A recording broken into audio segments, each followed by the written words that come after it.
Est-ce qu'il y a des différences après l'éveil par rapport à la sexualité? Ouh, sujet tabou. Bonjour, je m'appelle Thibaut et je partage sur cette chaîne sur la réalisation du soi, qui est la reconnaissance de ce qu'on est en essence. Un événement qui a eu lieu à Lyon il n'y a pas longtemps, quelqu'un m'a posé la question par rapport à justement s'il y avait des changements avant, après la réalisation du soi, par rapport à la sexualité. Et j'ai répondu à cette personne en détail, et je sais que ça intéresse beaucoup de gens. Et donc voilà, je suis OK de partager ce qui semble intime, vu qu'au final, on va voir, c'est pas si intime que ça, c'est plutôt universel. Mais voilà, la première différence qui me vient à l'esprit, qui est en fait la principale, c'est que avant l'éveil, quand on est identifié justement à une personne, la relation sexuelle, c'est comme si elle menait à l'orgasme et que tout était fait pour mener à l'orgasme. Et que même si on peut apprécier plus ou moins l'instant, il y a comme une tension qui fait que on veut aller vers l'orgasme.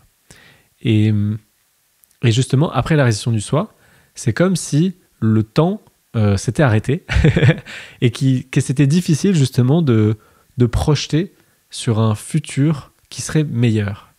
Parce que la réalisation du soi, ça amène à la compréhension et au vécu que le bonheur, c'est maintenant, c'est toujours maintenant et ça ne peut être que maintenant. Et donc se projeter dans un événement futur qui sera en plus sacrément court, comme étant le Graal, eh bien c'est complètement absurde. Donc voilà, on voit que avant, disons, il y avait cette idée, l'orgasme, entre jeunes, on parle de la sexualité, le sexe, et en fait, tout tourne autour de ça, de l'orgasme. Et même la sexualité, c'est quelque chose de très court qui prend assez peu de temps. Alors, je dis très court, évidemment, ça dépend des gens, mais je veux dire, par rapport à la taille de votre journée, en fonction de la semaine, c'est pas forcément quelque chose qui prend les 3/4 de votre semaine, ou alors, peut-être, peut-être, allez, vous faites ce que vous voulez, après tout, je ne vous juge pas. Eh bien, au final, on parle beaucoup de ça, mais c'est comme si on parlait d'un feu d'artifice et on parle que d'un événement, alors que tout autour de cet événement, eh bien, on est vivant, on vit des choses, et ces choses-là peuvent être aussi intéressantes.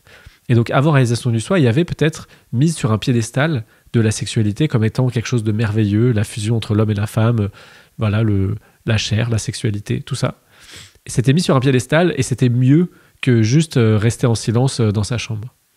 Et donc, après la réalisation du soi, c'est comme si toutes les expériences étaient à égalité. Et que donc, il n'y avait plus ça, c'est mieux que ça. Il peut y avoir tout simplement des envies, des élans vers quelque chose. Tiens, ça serait sympa si on fait ceci ou si on fait cela. Mais c'est depuis l'instant présent et ça nous emmène. Et en même temps que ça nous emmène, on reste maintenant avec le corps qui bouge vers, entre guillemets, quelque chose. Et donc, la sexualité, l'énorme différence, c'est qu'il n'y a pas de projection vers un futur meilleur et donc de projection vers l'orgasme.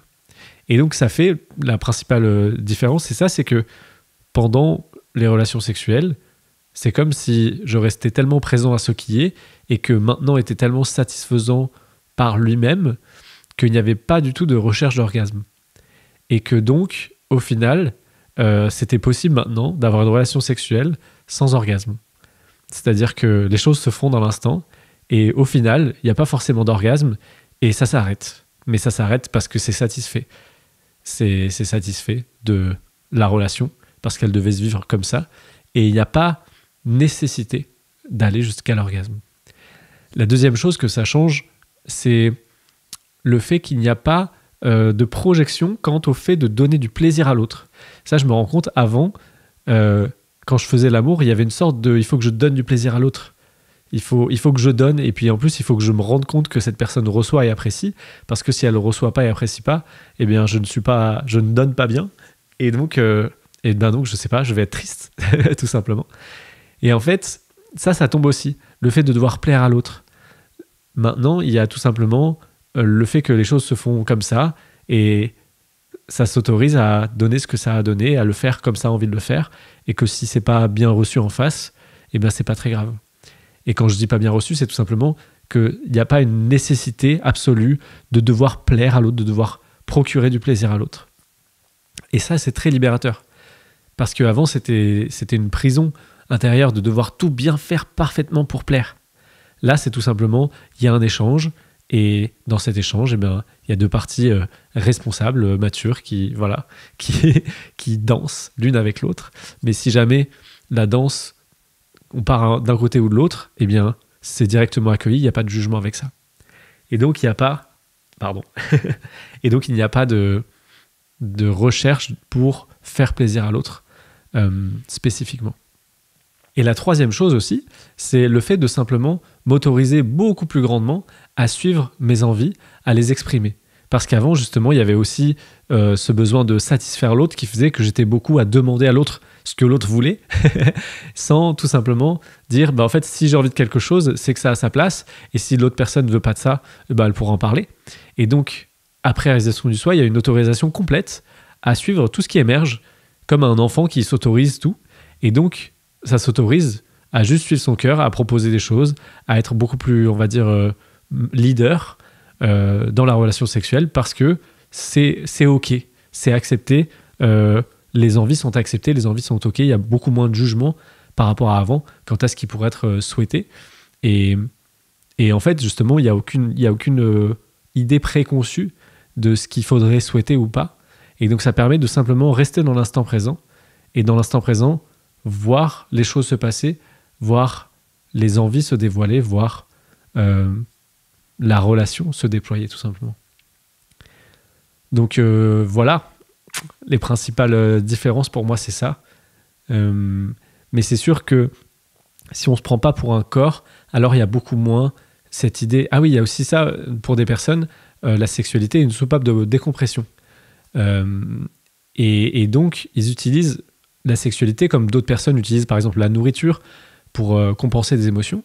Et donc, la sexualité va être une fuite. Et à ce moment-là, en fait, ça peut être problématique, évidemment. Et donc, après réalisation du soi, il n'y a évidemment pas la possibilité que ce soit utilisé comme une fuite, ou en tout cas, si ça se fait une fois, ça va être remarqué intérieurement, on va voir, ah bah tiens, il y a tel comportement, et naturellement, ça va tomber parce qu'on va voir qu'il n'y en a plus besoin, parce que c'est là justement pour faire qu'on se sente mieux. Il n'y a plus l'idée qu'avec la sexualité, je vais me sentir mieux. C'est juste une expérience comme une autre, au même plan que les autres, et donc il ne peut pas y avoir cette idée que ça va m'apporter quelque chose de grandiose, que ça va me sauver de mes problèmes, que ça va m'aider à me sentir mieux. Voilà, donc c'est ça pour moi les différences principales sur la sexualité entre avant et après. Si jamais la réalisation du soi vous intéresse, n'hésitez pas à regarder d'autres vidéos sur cette chaîne.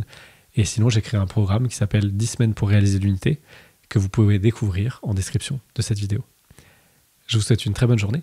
À bientôt.